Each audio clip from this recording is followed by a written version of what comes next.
Have you ever wondered if your project should have been sold differently? What are the differences between a time and material and a fixed fee project? Well, look no further. In today's video, I'll cover the differences between both fixed fee and time and material, what are the benefits of each, which one to use and when, and then finally, some final thoughts on the topic. Let's get started. Let's start at the very beginning. If you're a customer and looking to buy a new solution as a software, then you'll turn into some vendors. And when you select one vendor, then you'll purchase the license. And it's usually a subscription license, so you will pay yearly fees, and then you will be able to use the software. But the software doesn't come configured to your needs, so you'll need some kind of implementation in order to set up the software so you can actually use it for your needs. That's where the statement of work comes in. A statement of work is a legally binding document that is signed by both the vendor and the customer that is basically describing everything that needs to happen during the implementation. It is defining the entire landscape of the project, and most critically, the scope of what needs to be delivered, how it should be delivered in terms of quality or timeline, and how much it will cost at the end of the project. And that last part is really what we're interested in discussing today, because there are two main ways of handling the financial aspects of services engagement: time and material, and fixed fee, also called fixed price. All right, let's look into them. Let's start with time and materials. And as the name mentions, the customer is going to be charged time and materials spent on the project to complete the scope of work. Time is easy to understand here. It's the time that is being spent by individual working on the project to complete the scope of work. So any time that somebody is working to deliver that scope will be added up and invoiced on a monthly basis to the customer. The material element doesn't always apply to your project. Let's say you're working in a SaaS company, it probably doesn't apply to you because what you're charging mostly is your time. But if you're working in a construction company, let's say, and you're working on a construction project, then you probably will invoice all the materials that are being used during the construction. In this case, although legally binding, the statement of work is actually being used as an overall estimation of the cost of the project. It will include in various amount of details the number of hours that are expected to be used in order to complete the scope of work, as well as the materials if applicable. It will also include details about how all of this will be invoiced to the customer, and it's usually on a monthly basis. One thing to note is that the customer can only be invoiced up to the amount listed in the statement of work, although that amount can be increased with a signed change order from both parties.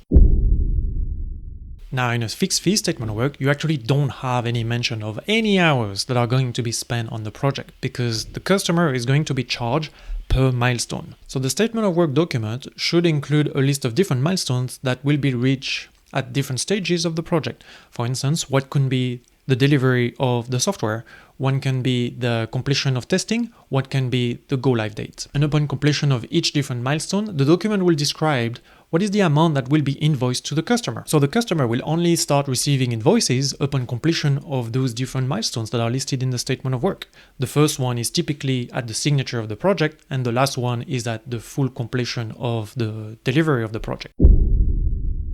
So what are the differences and the benefits of each one? If we start with time and material, as I mentioned, the hours are listed in the statement of work. We have to go back to the sales cycle. How were they determined? Well, through scoping exercises. And it really depends how much time you spend digging through requirements during the scoping exercise. If you've had enough time to dig deep into the requirements, then you can be fairly certain of your estimation. But if you didn't have that much time, then you probably know that the scoping exercise wasn't very accurate. And the estimation that came out of it and was put in the statement of work is really just an estimation. So that's where the hours come from. And that's one of the benefits of a time and material statement of work. You don't have to scope that deep because at the end of the day, this is just an estimation. And if anything changes, you can just change it. And I say you can just change it, but that would actually require a lot of work with your vendor or customer to draft a change order for that. But as you can see, the time and material statement of work are great to use in situations where you want to be flexible and you don't know the full scope of the project. One very notable aspect of this type of statement of work is that the risk is being taken by the customer because the customer is sending the delivery on their project at a cost based on assumptions that might not be true. And if they turn out not to be true, then a change order would be required and the cost typically increases. However, because of that risk, the entry point of those statement of works are typically lower than fixed fee project. And that's because on fixed fee project, the risk is actually being taken by the vendor. On fixed fee project, if the vendor is starting to spend more hours than they were expecting, then they don't get paid more. So they might start losing money there. And that is why the risk is being taken by the vendor. They provided an estimated cost to complete the scope of the project, and that cannot be changed. So every vendor I know would include a margin buffer in their fixed fee project, and that is typically 20 or 30% of the budget. And that is to mitigate the risk of anything going wrong of the project, so at least they will not start losing money. They have this buffer they can play with. So as you can see, fixed fee statement of work are great when the scope of work is already well defined and there is less risk on the project altogether. The final advantage that the fixed fee project has over time and material is that it costs less in administration. Because on time and material you will be calculating and invoicing the hours on a monthly basis, but on a fixed fee project, you only have a few milestones to pay, and it's very clearly defined when they will be sent.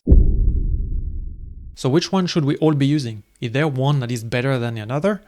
If you ask me, the answer is no, not really. It really depends on the situation. As already mentioned, if you don't really have a well-defined scope, wants to remain flexible, or are not really strict on deadline, then time and material is probably the way to go. Also, it's better for larger engagement because larger engagements are typically more complex and you can't really define the scope of work that well. Also, if you're running an iterative or agile project methodology, then you probably want a time and material statement of work because it is really hard to estimate when you're using agile methodologies. So on the other hand, if you have a very well-defined scope of work, if you know what you're doing, the risks are low, your project is pretty small, then you can probably use a fixed fee statement of work. And if you do, I have one strong advice for all of you that are using fixed fee statement of works. Do not share hours or hourly rates with your customers. The goal of selling fixed fee is to include a margin in the cost of the project. And that margin can make a lot of money to the company if not used. It's also your contingency as a project manager. But if you start sharing the number of hours or the hourly rate, then the customer can actually identify how much that margin actually is, and they could force you to decrease it. So just don't share it. So what are my personal thoughts on all of this? Well, every business starts small. And when you start small, you don't want to take risks. So you start with time and material. And with time, your business is going to improve and become more efficient, more profitable, more predictable, and you will be able to estimate work better. When your business gets to a point where you can actually predict how much work is going to be required for this scope of work very accurately, then you can start switching to fixed fee because you have this margin. And if you can accurately predict how much it will cost you, then you can make profit on each one of those projects with that margin. But I've seen a lot of businesses being stuck in this endless loop of stagnation where they cannot actually predict very effectively the cost of delivering projects and switch to fixed fee. So they keep selling time and material always. But I personally believe that any organization that delivers services should aspire to move into fixed fee project at some point because it would become a very predictable source of income for the company. But to conclude, both time and material and fixed fee projects require good project management, and both of them do require change order at some point. This was the Diary of a PM. I hope this video really helped you understand the differences between fixed fee and time and material. And if you have any thoughts or questions on the topic, please feel free to add it in the comment section down below. And as usual, please feel free to like and add a subscribe. These things really do help. Merci and au revoir.